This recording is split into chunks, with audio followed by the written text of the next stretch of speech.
Okay, so next up is the frequency polygon. The frequency polygon is a line graph. It graphs the same information that the histogram does, midpoints and frequency, but it just uses a line graph format rather than a bar chart, which is what we saw in the histogram.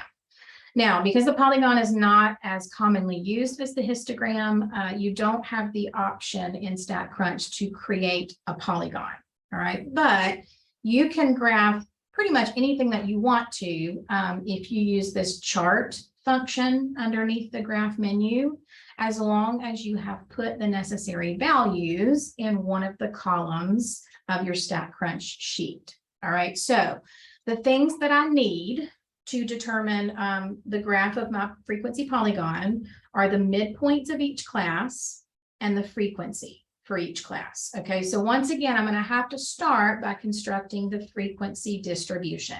Okay, so again, real quick review. I go to Stat, Tables, Frequency. I click on my data. I'm only going to need the frequency for the polygon, so I'm not going to worry about the others. And then my bins will start at 35, minimum value, width of 7, and I'm going to store this in my table. Right, I click compute.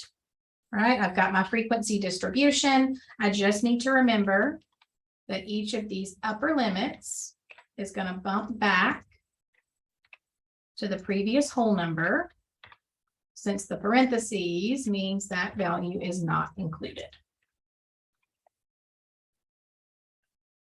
All right, now what I'm going to need to construct my polygon is not actually the limits. I'm going to need the midpoints of each class. So I'm just going to come over here and I'm going to add a column and I'm going to input my midpoints. Now remember, we did midpoints in class. You add the limits together, divide by 2 to find the center. All right, same thing here. Add the limits together, divide by 2 to find the center. All right, and we did these in class, so I'm just inputting the midpoint for each one because that's what I'm going to need to graph in my frequency polygon.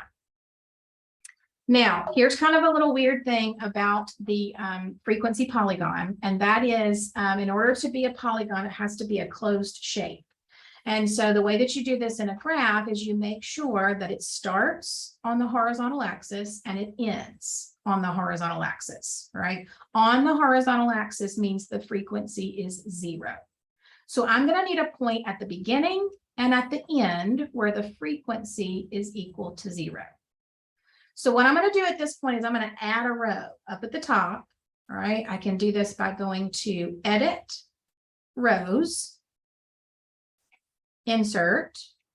I want to insert one row and I want to do it right up at the top, so before row 1. All right, and the sole purpose of this is because I need to start at frequency 0.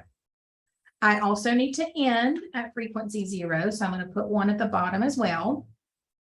And then I've got to have a midpoint that corresponds to each frequency, otherwise my graph is not going to turn out right. So what we do in order to maintain the class width is we take our first midpoint, we subtract the class width, and that tells us where to start. Remember, our width is equal to 7. So 38 minus 7 tells me the first value is 31.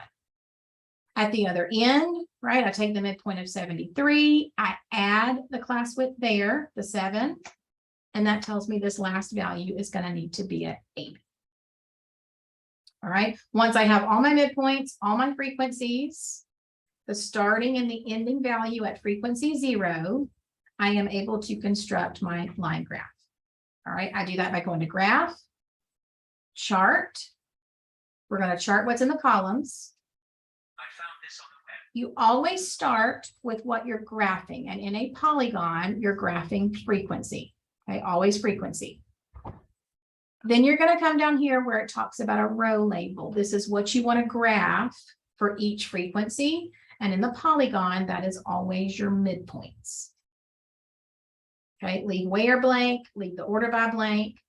And then where it says plot, you want this to be a line graph. So you're going to do points for each value with connected lines.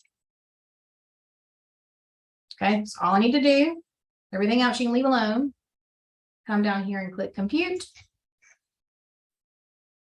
And this is my frequency polygon. All right, and again, for you guys, you're really just going to be kind of matching up which one in my stat lab has the right shape. So just make sure you don't forget to make it a closed shape. Make sure you don't forget, how you find the beginning and the ending values. And then make sure you're careful about reading these things correctly when you're given one, understanding that these are midpoints, that the ending values are just kind of extra on each side to make sure that it ends up as a closed shape.